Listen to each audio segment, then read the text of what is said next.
Hello everyone, welcome to my channel all about zoology. So आज के इस video में हम देखने वाले हैं ऑपेरन के बारे में। ऑपेरन जो है इंपॉर्टेंट टॉपिक होता है, जैसे कि CSIR नेट में इसके ऊपर बहुत सारे क्वेश्चन पूछे जाते हैं और ये जो है थोड़ा सा कंफ्यूजिंग होता है क्योंकि ऑपेरन का जो कंसेप्ट होता है, किस तरीके से ये एक्सप्रेस होता है, ये रेगुलेट किया जाता है, इसके ऊपर बहुत सारे क्वेश्चन आते हैं। सो ये जो कॉन्सेप्ट है इसके बारे में एकदम अच्छे से जानना पड़ता है, तभी हम उस क्वेश्चन का जो है आंसर दे पाते हैं।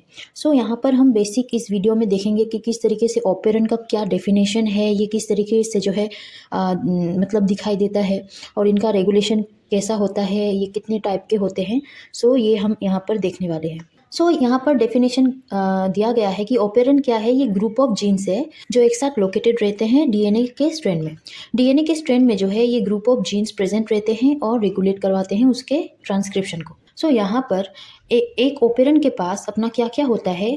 एक ऑपेरन के पास अपना स्ट्रक्चरल जीन जो है वो प्रेजेंट होता है, प्रोमोटर रीजन प्रेजेंट होता है, ऑपरेटर होता है और सीस एक्टिन रेगुलेटरी सीक्वेंस होता है जो रिकॉग्नाइज किया जाता है रेगुलेटरी जीन प्रोडक्ट के द्वारा। सो यहाँ पर आप देखोगे ये डीएनए का स्ट्रैंड है, ये ब्लू कलर का जो मैंने दिखाया है। यहाँ पर कुछ रीजन्स प्रेजेंट होते हैं, जैसे कि ये रेगुलेटरी जीन होता है जो आगे जाके इस ऑपेरन को रेगुलेट करवाता है, मतलब ये आगे जाके ट्रांसक्रिप्शन के थ्रू mRNA बनाता है और उसके बाद ट्रांसलेशन के थ्रू वो प्रोटीन बनाता है, जो प्रोटीन जो है इस ऑपेरन को रेगुलेट करवाता है कि आगे वो ट्रांसक्रिप्शन करेगा या नहीं करेगा। तो यहाँ पर ऑपेरन को बेसिकली 3 रीजन में जो है डिवाइड किया गया है। ये 3 रीजन को एक साथ ऑपेरन कहा जाता है। जैसे कि प्रोमोटर रीजन होता है जहाँ पर आरएनए पॉलीमरेज आके बाइंड करता है, जिससे क्या होता है इस स्ट्रक्चरल जीन में ट्रांसक्रिप्शन होता है। वही ये ऑपरेटर रीजन है जहाँ पर ये रेगुलेटरी जीन जो है ये आगे जो प्रोटीन बनाएगा उस प्रोटीन को यहाँ पर बाइंड करवाना पड़ेगा, तभी ये ऑपेरन जो है ये रेगुलेट हो पाएगा। और ये जो है स्ट्रक्चरल जीन होता है, जैसे कि ABCD, ये 4 रीजन्स होंगे जो आगे जाके 4 प्रोटीन को फॉर्म करेंगे। सो यहाँ पर ये structural gene after binding of RNA polymerase, यहाँ पर प्रोमोटर रीजन में वो आरएनए पॉलीमरेज आके बाइंड करता है, तभी स्ट्रक्चरल जीन जो है ये कैपेबल होते हैं कि वो ट्रांसक्रिप्शन मतलब कर पाए। सो यहाँ पर स्ट्रक्चरल जीन का जब ट्रांसक्रिप्शन होता है तो एक mRNA फॉर्म होता है और उस mRNA से ये 4 प्रोटीन फॉर्म होते हैं। सो यहाँ पर एक mRNA मल्टीपल प्रोटीन को जो है ट्रांसलेट कर रहा है, फॉर्म कर रहा है। सो इस mRNA को हम कहेंगे पॉलीसिस्टोनिक mRNA। सो इस तरीके से जो है ये ऑपेरन कुछ इस तरीके से दिखाई देता है। अब ये ऑपेरन को फर्स्ट डिस्क्राइब किया था जेकोब और मोनोर ने इन 1961 कोलाई में, ठीक है। सो यहाँ पर इस तरीके से ये ऑपेरन दिखाई देता है। अब यहाँ पर पॉलीसिस्टोनिक mRNA, जैसे कि मैंने कहा था कि mRNA जो है वो मल्टीपल प्रोटीन को कोड करेगा, जिसको हम कहेंगे पॉलीसिस्टोनिक mRNA। ये सिंगल ट्रांसक्रिप्शन के थ्रू मल्टीपल प्रोटीन को बना सकता है। अब एक एक हिस्से को डिटेल में पढ़ते हैं। रेगुलेटरी जीन क्या है ऑपेरन में?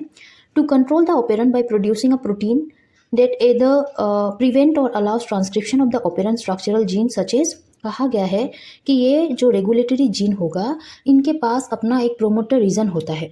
वो प्रोमोटर रीजन में आरएनए पॉलीमरेज आता है और रेगुलेटरी जीन से ट्रांसक्रिप्शन करवाता है, जिससे वो आगे जाके प्रोटीन फॉर्म करता है।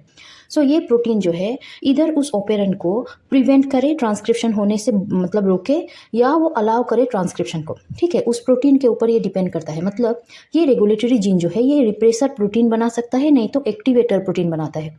रिप्रेसर क्या है? A regulatory gene produces repressor protein that binds to operator region of DNA, preventing RNA polymerase from binding to the promoter region. ये रिप्रेसर प्रोटीन जो है ये रेगुलेटरी जीन के द्वारा बनाया जाता है और ये रिप्रेसर प्रोटीन क्या करता है? ऑपरेटर के साथ जाके बाइंड करता है और ऑपेरन को ट्रांसक्रिप्शन होने नहीं देता है। This prevent the transcription of the structural gene turning off the operon. So RNA polymerase को बाइंड नहीं होने देता है, जो कि ऑपरेटर से जाके बाइंड करता है तो आरएनए पॉलीमरेज बाइंड नहीं कर पाता है, जिससे ट्रांसक्रिप्शन नहीं हो पाता है, मतलब उस ऑपेरन को ये ऑफ करवा देता है।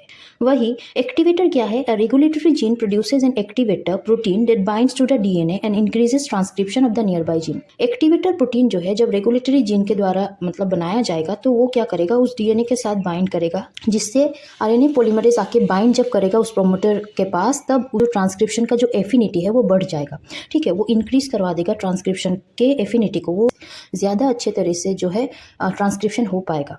सो यहाँ पर आप डायग्राम को देखोगे तो यहाँ पर जो है ये रेगुलेटरी जीन के पास अपना एक मतलब प्रोमोटर रीजन है जहाँ पर आरएनए पॉलीमरेज आके रेगुलेटरी जीन से प्रोटीन का फॉर्मेशन करवाएगा। सो यहाँ पर रेगुलेटरी प्रोटीन ने ट्रांसक्रिप्शन के थ्रू एमआरएनए बनाया है और ट्रांसलेशन के थ्रू जो है ये प्रोटीन बनाया है। ये प्रोटीन किस तरीके का प्रोटीन है? रिप्रेसर प्रोटीन है। अब ये रिप्रेसर प्रोटीन क्या करेगा? इस ऑपरेटर के साथ जाके बाइंड करेगा। इस ऑपरेटर के साथ जब ये बाइंड करता है तब आरएनए पॉलीमरेज जो है इस तरीके से यहाँ पर बाइंड नहीं कर पाता है। हम जानते हैं आरएनए पॉलीमरेज जब बाइंड करेगा तभी ये स्ट्रक्चरल जीन जो है ट्रांसक्रिप्शन करेगा, बट यहाँ पर जो कि आरएनए पॉलीमरेज बाइंड नहीं कर पा रहा है, सो यहाँ पर कोई ट्रांसक्रिप्शन नहीं होगा। ठीक है, सो इस तरीके से ये रिप्रेसर प्रोटीन जो है ये ऑपेरन को ऑफ करता है। प्रोमोटर क्या होगा? The promoter in an operon's function is to act as a binding site for RNA polymerase which is responsible for transcription of mRNA. So promoter वही रीजन है जहाँ पर आरएनए पॉलीमरेज आता है और ट्रांसक्रिप्शन को स्टार्ट करवाता है।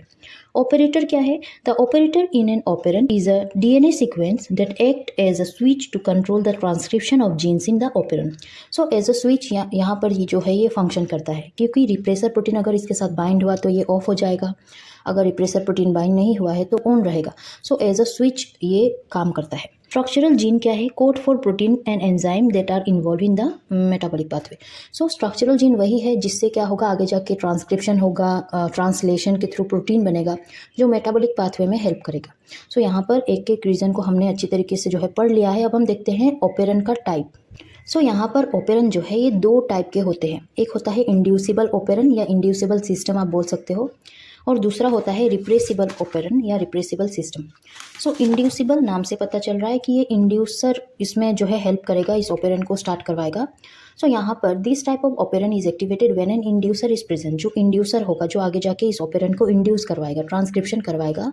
सो इंड्यूसर यहाँ पर मतलब प्रेजेंट होता है तभी ये ओपेरन जो है काम करता है। जैसे कि for example enzymes for breakdown of sugars such as lactose may not be required if lactose is not present in the cells environment. कहा गया है कि लैक्टोज अगर जो है जो शुगर होता है उस लैक्टोज का जो है ब्रेकडाउन, लैक्टोज प्रेजेंट होगा तभी उसका जो है ब्रेकडाउन किया जाएगा। एंजाइम जो है वो हेल्प करेंगे उसके ब्रेकडाउन के लिए, बट जब लैक्टोज प्रेजेंट होगा तभी ब्रेकडाउन या आप बोल सकते हो ट्रांसक्रिप्शन जो है शुरू हो पाएगा। सो यहाँ पर अगर लैक्टोज प्रेजेंट नहीं है तो लैक्टोज का ब्रेकडाउन भी जो है नहीं करवाया जा सकता। सो यहाँ पर एज अ इंड्यूसर ये लैक्टोज जो है एक्ट करता है। If a given metabolite is not present, enzyme for its breakdown are not required and synthesizing this enzyme is wasteful.